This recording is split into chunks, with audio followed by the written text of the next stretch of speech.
یعنی اگر اللہ چاہے گا تو انسانوں کی سازشوں کو بھی کامیاب کر سکتا ہے،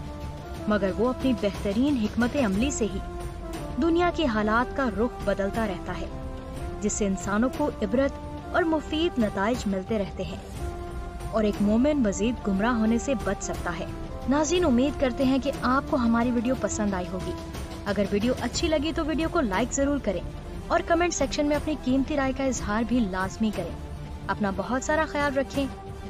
اللہ حافظ۔